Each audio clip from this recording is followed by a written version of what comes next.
You can see live my eFootball team 2024 install now. You can see 1.96 GB and 0% downloading start. 1% live proof downloading start.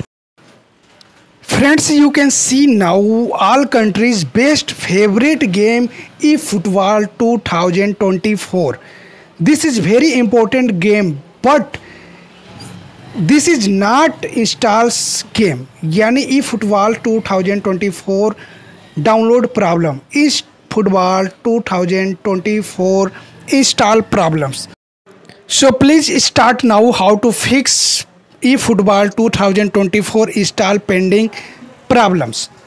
You go to setting your mobile, then go to app and go to Play Store.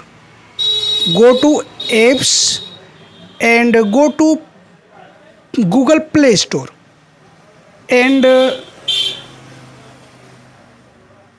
then clear caches and clear data Play Store.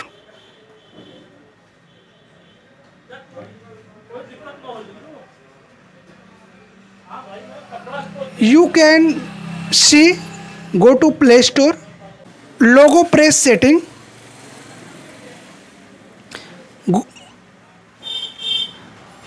go to network preference and click here app download and preference and click over any network my and OK 2024 and clear some storage and your phone 1.96 GB and 0% and restart 1% live proof your phone start.